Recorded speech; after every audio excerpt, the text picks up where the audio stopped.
Mr. Reed. Thank you, Mr. Chairman. And Mr. Zelli, you just summed it up. That was the best testimony of the day, your story right there. That's what we're trying to do on this side of the aisle, is to promote that work ethic, that opportunity that you sought and you achieved and you recognized in your peers. So I applaud you in your story. I truly and honestly do. And before I ask my question of Mr. Kriegel, I wanted to just note for the record, what I heard from my colleagues on the other side, Mr. McDermott, about the fact that we're not going to be able to solve this problem because of a rule change, and that we should do what has been the status quo in Washington, D.C. for 11 times and multiple times over the decade, is just transfer for the retirees into the Disability Trust Fund, and that will solve this problem. It doesn't solve the problem. It takes what is a $270 billion problem today that we're facing in 2016 with the Disability Trust Fund, kicks it down to 2031 or 2033, and couples it with a $3.7 trillion problem. And so if my colleagues on the other side of the aisle think we can't solve a $270 billion problem within the next 18 months, how in the hell are we going to solve a $3.7 trillion problem just 16 years down the road? That's asinine. That is stupidity. And I came here in 2010 to change the status quo, and I'm standing here and seizing this opportunity in the Disability Trust Fund to implement reforms that are going to help people. And your story inspires me to continue in that effort, Mr. Zelli, and I appreciate it. We had a chance on the subcommittee, Social Security Subcommittee, to have the Social Security Administration come before us. And during that questioning, I pulled up the Red Book, and I gave it to the Social Security Administrator who writes it. And I said, you know, this book says it's written in plain English language. That's the goal of the book, right, when you read the introduction. And I just flipped open the page. And I'm sure I'm looking at the smiles of the witnesses. You've read this book, right?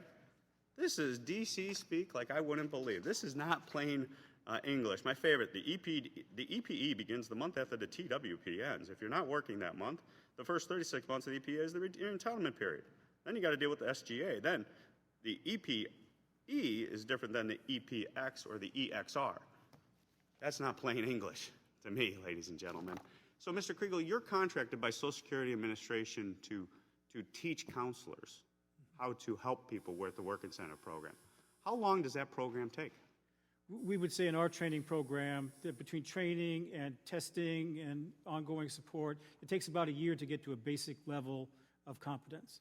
So 1 year to train a professional to help beneficiaries figure out the Social Security Work Incentive Program is essentially what I heard from your testimony. Is that accurate? Yes, to help beneficiaries directly, yes. To help a beneficiary counselor who's going to help a beneficiary.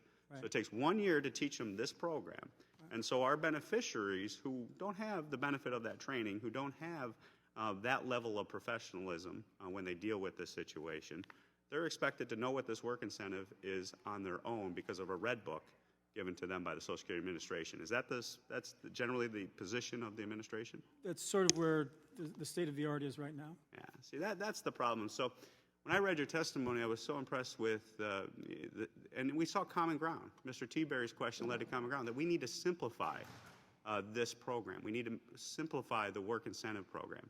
So let's take it one step further, Mr. Kriegel. You are clearly an expert in this area.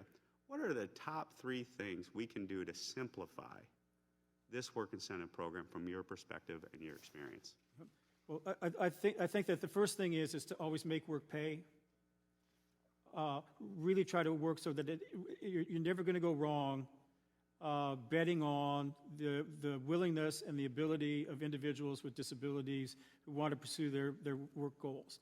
They want to work like everybody else. They have their own personal lives, and they really need to do it. So what we want to do is make sure that people who can't go to work, we want to help them. People who want to work, we want to have the focus of doing everything that we possibly can to assist those individuals. The second thing that we really need to do is reduce the burden on the beneficiary at various points in time. If you look at this particular chart, each one of these squares could be expanded into another couple charts in terms of what happens in this instance and what happens in this instance, what happens that we haven't talked about if you're self-employed and you run your own business. So reducing burden of individuals who want to go back to work to get past this mailing stuff and doing it in a way that simplifies it from their perspective would really, really be helpful. and then we have to get to accurate information. So the ability of the local field offices to the service providers in VR and other places to actually provide the right information, or make sure then that they follow up and make sure the individual understands that information so that people aren't making wrong decisions based on what they think is the right information but is erroneous information, and it ends up causing major turmoil in their life as a result of an overpayment. I appreciate those suggestions, and what I hear is proactive, get into it early, educate individuals, and then stand with those individuals as they go back to work. Correct. Thank you. With that, I yield back.